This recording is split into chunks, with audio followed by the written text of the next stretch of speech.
November 10, 1995. That's the hair she's there. It's making, oh, look at that. The marshals panicked at what they saw. In seconds, an ordinary qualifying session turned into a nightmare. Mika Hakkinen's heart had stopped, but instead of a tragedy, that I have ever seen in the whole of my life. But the back marker's in the way. Can he do it? Yes, he's done it. A brilliant move there. Formula One changed forever.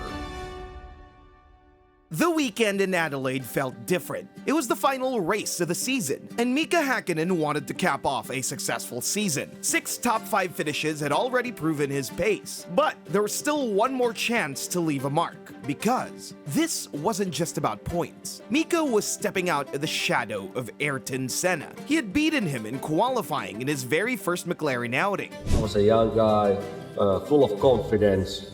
He was happy, of course. Well done, but Mika, how did you do it? I just simply raised my hand like this, and I breathed eyes open, and I did,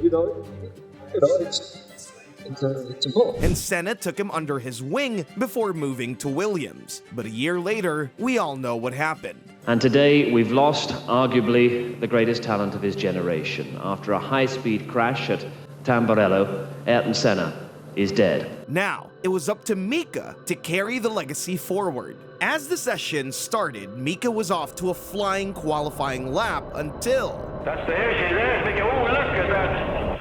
Well, we don't know why. That just the car came so quickly into sight. Even the camera unable to keep up with it. It flew. Immediately, everybody knew something was wrong. The marshal's response told the whole story. As the entire McLaren team and fans held under their breath, the replay showed something truly terrifying. Mika's head had bounced onto the steering wheel and then back to his seat. Look at the movement. Wait to see this. Watch that head. Movement is enormous. A hush fell in the paddock. Just 18 months after the death of Senna, everyone feared the worst. Another loss of control at a high-speed corner. The tire wall that Hakkinen hit was only 1 tire thick, stacked in front of a solid cement barrier. So when he hit his head on the steering wheel, he broke it. And I remember when I was in a car, I couldn't move.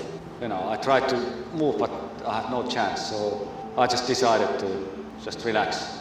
Then the doctors came and then I passed out. Even worse, his airways were completely blocked. He tried to breathe, but he couldn't. Blood flowing from under his helmet began to turn dark, and his heartbeat was slowing. For all intents and purposes, Mika Hakkinen was as good as dead. The only hope was to act within seconds. CPR had to start before the brain was starved of oxygen, but the ambulance was stuck, maybe blocked by crowds. It was the same nightmare Formula One had seen too many times. And then, a miracle happened. There were 2 local doctors at the scene of the accident. The first was Jerome Calkins, a resuscitation specialist, and the second was Stefan Lewis, a neurosurgeon. Without hesitation, they began CPR. They only had seconds to save his life. They only had a few minutes to get him to the hospital. In this channel, I've talked about so many stories that ended in disaster because it took too long to get to the hospital. But luckily for Mika Hakkinen, the Royal Adelaide Hospital was located 200 meters down the road. Hakkinen's heart had to be restarted twice on the trackside till they could get him to the hospital. They kept me asleep overnight because I cracked my skull, so they had to do certain things. When he woke up, he had severe neurological trauma and facial paralysis. When he woke up at the hospital, the pain he suffered was unimaginable. Cracking the skull, it's not fun, because you have also senses and everything for the smelling and taste and your vision, your hearing. Everything has to be checked, that everything is functioning correctly.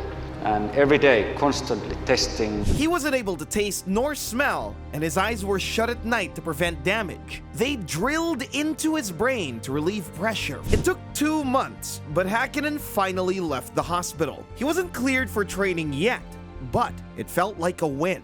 I just wanted to live. I just wanted to get rid of the pain. There's no any interest of the motor racing, and it took a long time to start thinking about it, even motor racing. Fortunately, in 1996, he returned to testing, but the trauma hadn't left.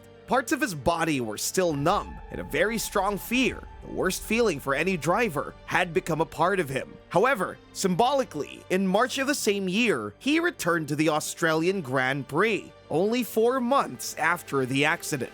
But that wasn't Mika's only challenge. Where he was once confirmed to be the face of McLaren, now he faced David Coulthard, a strong, fit, and younger racing driver. McLaren didn't want to risk their future on someone who had just come back from such a brutal crash. But Ron Dennis had complete faith in his driver. He came back in 1996 and took up from where he left off, growing stronger and stronger. The accident changed him.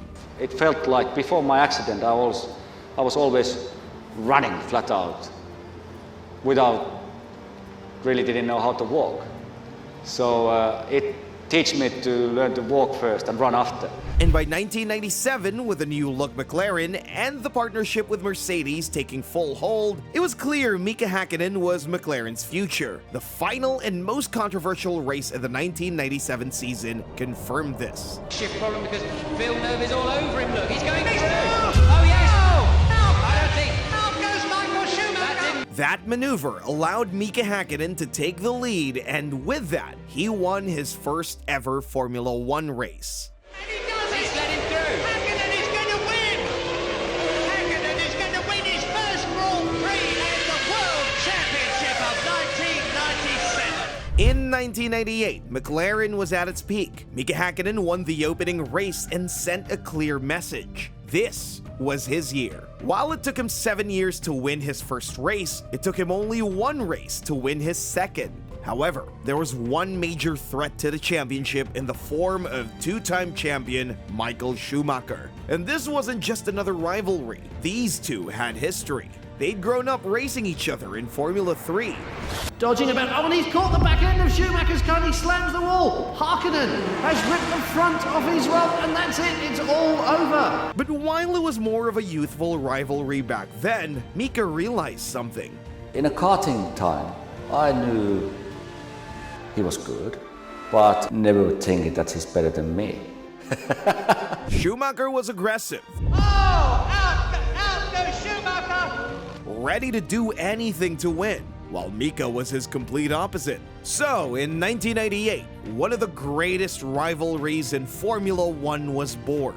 McLaren against Ferrari, Hakkinen against Schumacher. By the middle of the season, McLaren and Hakkinen gained a comfortable lead, dominating in Monaco. But race by race, Schumacher clawed back, and it was only a matter of time before everything exploded. The rain race at Spa that we all love. It all began in a special way right from the start.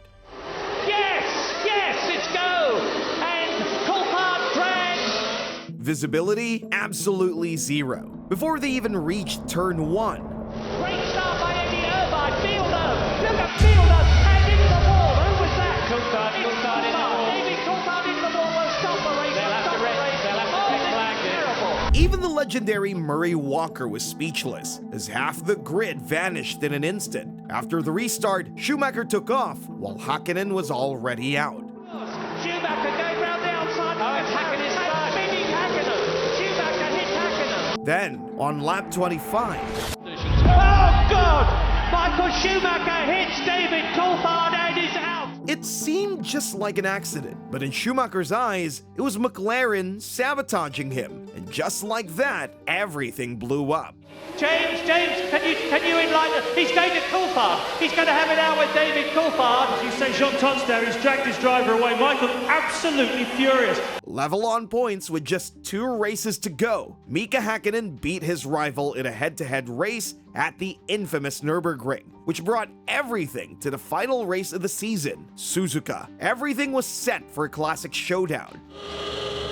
And he too had to vacate his pole position. Schumacher had to start from the back of the grid, while Hakkinen led the race comfortably. But Schumacher started to make a comeback, getting all the way to P3. It was getting nervous, but as luck would have it, something else happened. Then a seemingly innocuous incident. Takagi and Torero colliding at the chicane. As a result of which, possibly Michael Schumacher picked up this puncture which ended his chances. And just like that, Mika Hakkinen had won the World Championship. The man who wasn't even supposed to be here, who wasn't even supposed to be alive, had just beat his rival to become the world champion. But as you can imagine, that was just the beginning. 1999 was a year of fierce battles, until Silverstone, where things took a dramatic turn. As it was last year, but for very...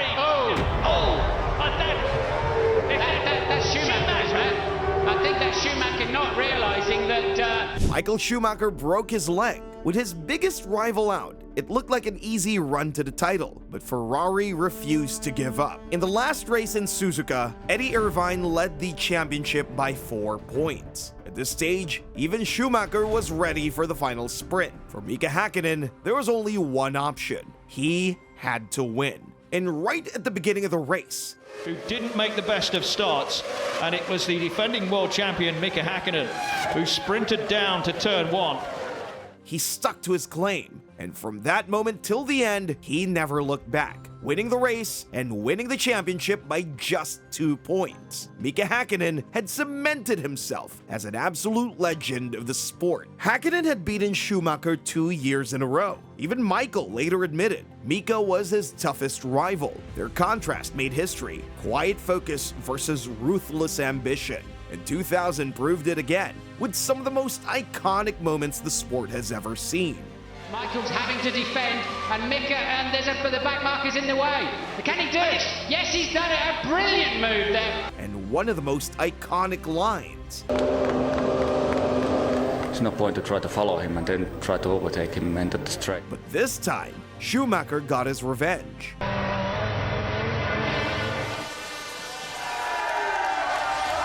With the score and the personal rivalry being 2-1. So, naturally, everyone expected Mika to come back and reclaim his crown, right? But something was off. Schumacher was untouchable, and the McLarens kept breaking down. In Formula 1, that was business as usual, until one day, everything changed. September 4th, 2001. Hakkinen made an announcement that would shock the world. Mika Hakkinen will be well into his year off. Hakkinen, by the way, has got a great record. He promised everyone that he was just taking a year off, and this didn't mean he was going to retire, right? But in July of 2002, news came that would shock the world. Mika Hakkinen officially retired from Formula 1. People everywhere were absolutely shocked by this move. Why would he do this? He was one of the best drivers ever, in the middle of a historic rivalry with 2 historic cars in the mix. His legacy would be so much more and well accomplished if he had spent more time in Formula 1. But behind the scenes, something was brewing. In the first race of the 2001 season, Mika suffered a suspension failure. Zu bekommen wird bald zunichte gemacht. It was all too similar. As he said, when they were doing that, it all suddenly reminded me of my Adelaide accident. I was in the same country, and again, a technical problem had caused me to crash. When something like that happens to you again, you start to think in a very negative way. Something had shifted behind the scenes. He had a child. Mika had just become a father, and that moment in Australia reminded him how brutal the sport could be. Still, it was just the first race. In Brazil, Safety car deployed. Safety car deployed. So, James. his car stalled. Mika was a sitting duck who could have been hit by anyone. If you watch the in-car video, you see something very strange. Pure fear in his body language and a total mute shock as he walked away. The truth is, after Brazil, he didn't want to get back into the car at all, but Ron Dennis convinced him otherwise. But that year showed him what mattered in life. Now it was the time to retire, and I would say the decision was more about, the time I want to spend with the family, to see the Hugo growing, spend time with my wife. It's time to stop. And like that, Mika Hakkinen walked off into the sunset, an absolute legend who outraced death.